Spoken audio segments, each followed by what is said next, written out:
की हैं anti terrorism court की इंसदाद दहशतगर्दी की अदालत में जो 9 मई के मुकदमात लगे थे, उस हवाले से कुछ गुजारिशात आपके सामने रखनी हैं और कुछ बातें आपसे और कौम से और आवाम से भी करनी है और कुछ फैक्ट्स एंड फिगर्स उनके सामने भी रखने ज़रूरी हैं। ये FIR 9 मई के जो इंतहाई अफसोसनाक वाक़े हैं पूरे मुल्क में, उसमें से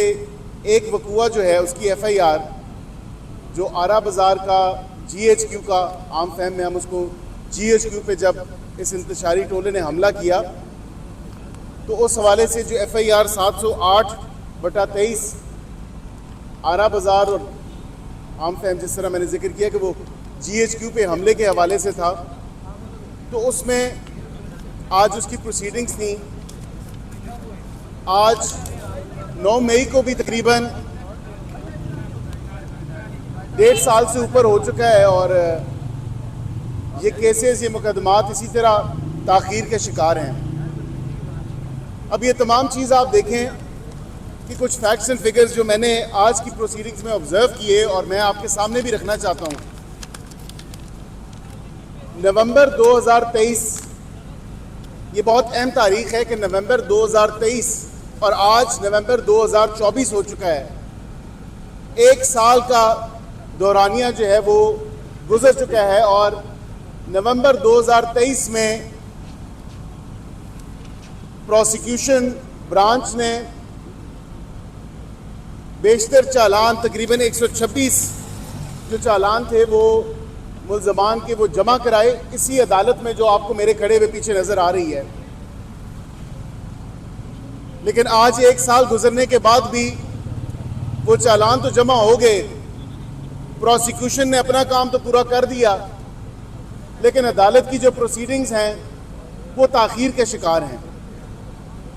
ये मुल्ज़मान जो 9 मई के मुल्ज़मान हैं, कभी माफ़ी हाज़िरी की दरख्वास्तें दे देते हैं, कभी कोई मुतफरक दरख्वास्त दे देते हैं और कभी कोई हीला बहाना करके, डिलेइंग टैक्टिक्स इस्तेमाल करके इस केस को और इस तरह दीगर बेशतर केसेस जो 9 मई के केसेस हैं उन्हें ताख़ीर का शिकार बनाया हुआ है। मैं अदालत से भी इस्तदा करूँगा, क्योंकि 9 मई के मुद्दई भी इंसाफ मांग रहे हैं। 9 मई के शोहदा जो जिनके मुजस्मे मस्मार किए गए, वो भी, उनकी फैमिलीज़, उनके ख़ानदान, वो भी इंसाफ मांग रहे हैं। और यहाँ पे सिर्फ़ और सिर्फ एक मखसूस इंतशारी टोला जो है उसने ताख़ीरी हरबे हर फोरम पे, चाहे वो अडयाला के अंदर का ट्रायल हो, चाहे वो इधर इंसदाद दहशतगर्दी की अदालत में ट्रायल हो, चाहे वो सुप्रीम कोर्ट में हो, चाहे वो हाई कोर्ट में हो, वहाँ पे सिर्फ और सिर्फ लेतो लाल से काम लिया जा रहा है। अब यहाँ पे 17 जो इस मखसूस या स्पेसिफिक FIR के हवाले से बात करूँ कि 708/23 जो GHQ के हमले के ऊपर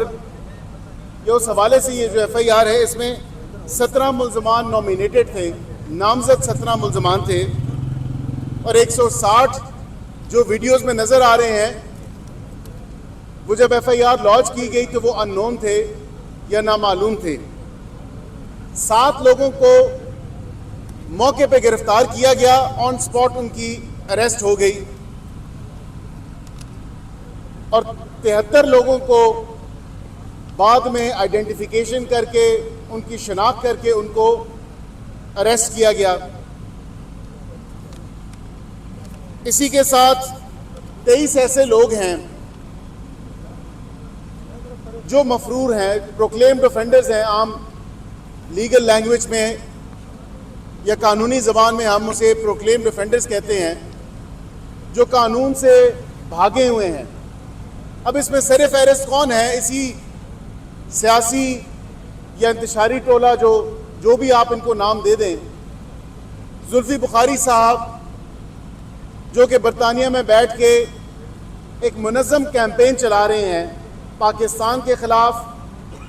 पाकिस्तान के लोगों के ख़िलाफ़, पाकिस्तान के इदारों के ख़िलाफ़, पाकिस्तान की अदालतों के ख़िलाफ़, पाकिस्तान के पार्लियामान के ख़िलाफ़ एक मुनज़्ज़म कैंपेन, क्योंकि नोटों की बोरियों के मुंह खुले हुए हैं, पाउंडों की, डॉलरों की, यूरोस की बोरियों के मुंह खुले हुए हैं। आपके सामने मंजर आम पे तमाम तर वो एग्रीमेंट्स जो अमेरिका में लॉबिंग फर्म्स हायर करके इन लोगों ने 40-40 हज़ार डॉलर महीना,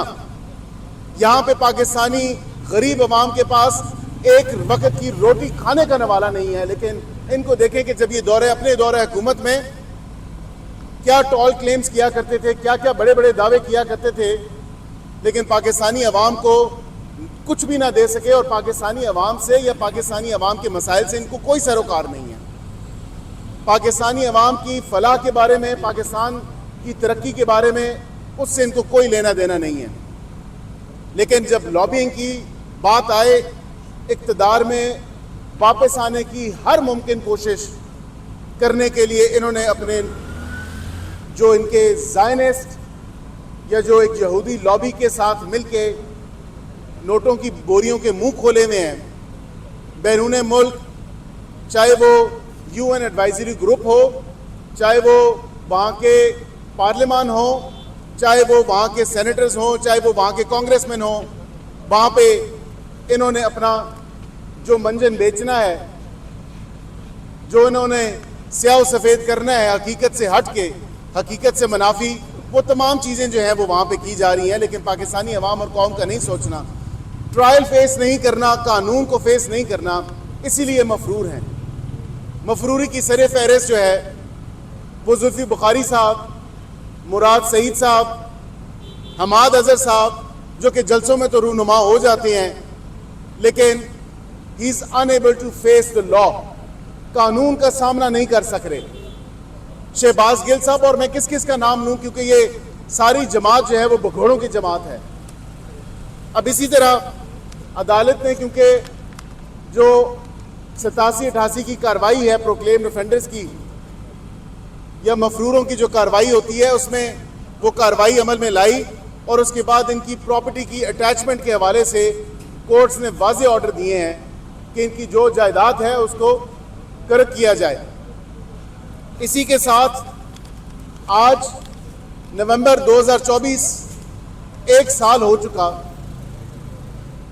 और इस ट्रायल का ना तो सिर है ना ही पैर है। ये ताखीरी हरबे इस्तेमाल करके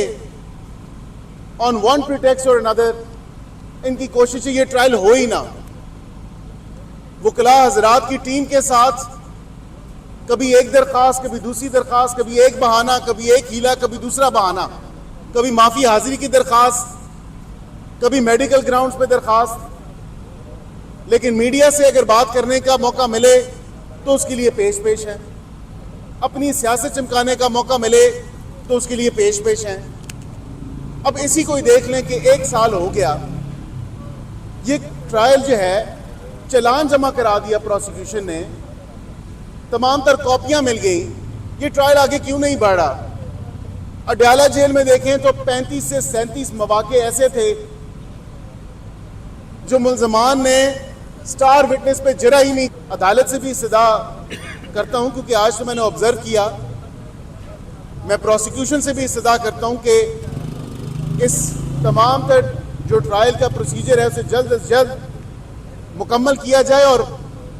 मैं ये भी इस्तदा करता हूं कि इसकी डे टू डे हियरिंग की जाए ताकि हर रोज़ इस प्रोसीडिंग को चलाया जाए ताकि ये अपने मंतकी अंजाम तक पहुंचे और किसी कंक्लूजन तक ये तमाम तर प्रोसीडिंग्स पहुंचे। इन्हीं अल्फाज के साथ मैं आप तमाम मीडिया के दोस्तों का, भाइयों का बहुत बहुत शुक्रगुजार हूँ और मशकूर हूँ